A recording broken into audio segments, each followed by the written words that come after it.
ეს ბიჭი უნინჭიერესი მხატვარია. მას ფენომენალური მეხსიერება აქვს.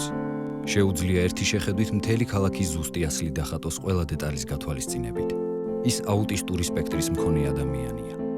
სტატისტიკის მიხედვით აუტიზმის საშუალო დედამიწის ყოველ მეასე მოსახლეს აღენიშნება.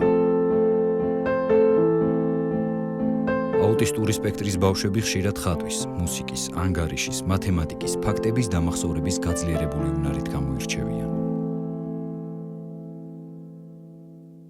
აუტიზმი ნეირობიოლოგიური დარღვევაა, რაც ადამიანს კომუნიკაციის დამყარებისა და გარემოსთან ურთიერთობის პრობლემებს განაპირობებს. მათთვის გარემო ხშირად უსიამოვნო შეგრძნებებს იწვევს.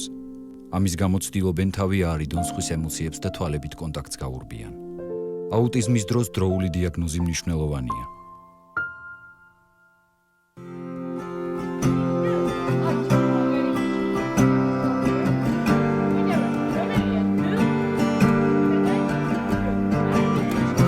მიუხედავად იმისა, რომ მათ გააჩნიათ ბევრი ნიშან-თვისება, რომელთაც ისინი ერთმანეთს ემსგავსებენ, ყველა მათგანი არის ინდივიდუალური. გამომდინარე მათი ცხოვრების ხედვიდან, უნარჩვევებიდან, ოჯახური და სოციალური გარემოდან.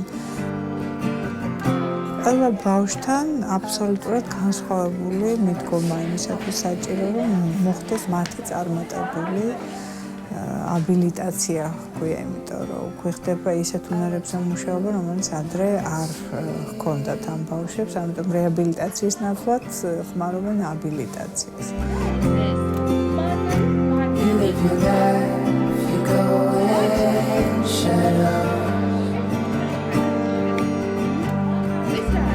ასწავლეთ აბსოლუტურად ყველაფერს, ხელის ჩამორთვევიდან, ბგერის წარმოქმნიდან, თვალით კონტაქტიდან, ყველაფერს აბსოლუტურად.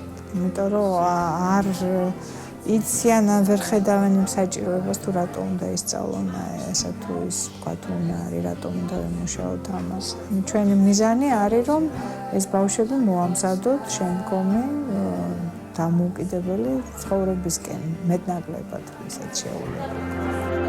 I think it's strange, you never knew.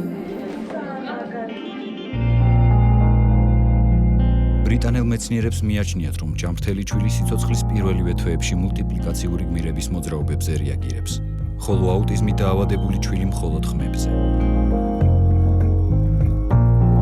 ასეთი დაკვირვება საშუალებას იძლევა აუტიზმის ნიშნები დაავადების ადრეულ სტადიაზევე გამოვლინდეს და მკურნალობა დროულად დაიწყოს. ის რომ ბავშვობაში იყო აუტისტი და მერე არ იყო აუტისტი, შეიძლება გარკვეულწილად სწორი იყოს თუ ადრეულად დაწყებული მკურნალობა.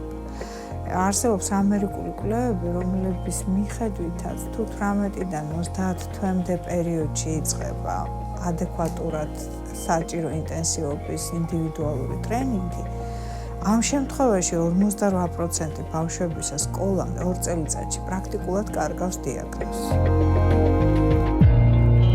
ნებისმიერ ასაკში დაწყებულ მკურნალობას აქვს დიდი აზრი, იმიტომ რომ აღენიშნება მკვეთრი გაუმჯობესება მდგომარეობის. ჩვენი მიზანი სწორედ ის არის, რომ მათთვის მისაღები ენით შევძლოთ მათთვის საჭირო რამეების დასწავლა. აუტიზმის გამომწვევის ზუსტი მიზეზის დადგენას ჯერ კიდევ ცდილობენ. თუმცა კვლევების მიხედვით ირკვევა, რომ გენეტიკურმა და გარემო ფაქტორებმა ერთად შეიძლება ტვინის განვითარების ცვლილება გამოიწვიოს. უპირველეს ყოვლისა, ეს უნდა არსებობდეს მკაფიო სახელმწიფო პოლიტიკა, რომ სწორად მოხდეს მენეჯმენტი აუტიზმის. მართვა აუტიზმის. და ჩვენ ძალიან ვცდილობთ, რომ რაც შეიძლება მეტად ჩვენი შვილების მომავლისთვის, რაც შეიძლება მეტად სრულყოთ ჩვენი ეს ქვეყანა. მაგრამ რა თქმა უნდა, ამას ჭირდება დიდი სახსრები, თუნდაც იქედან გამომდინარე, რომ ამ ბავშვებს ძალიან ინტენსიური მუშაობა სჭირდება და ეს დიდ თანხებთან არის დაკავშირებული, არა მარტო ჩვენთან, მთელ მსოფლიოში. და რაც თავარია, ეს პროცენტი მზარდია აუტისტურ სპექტრაშვილის მქონე ბავშვების. ანუ ეს სახელმწიფომ უნდა განსაზღვროს, რომ პერსპექტივაში მისთვის უფრო მომგებიანია ადრეულად დაეხმაროს სწორად ასეთ ბავშვებს.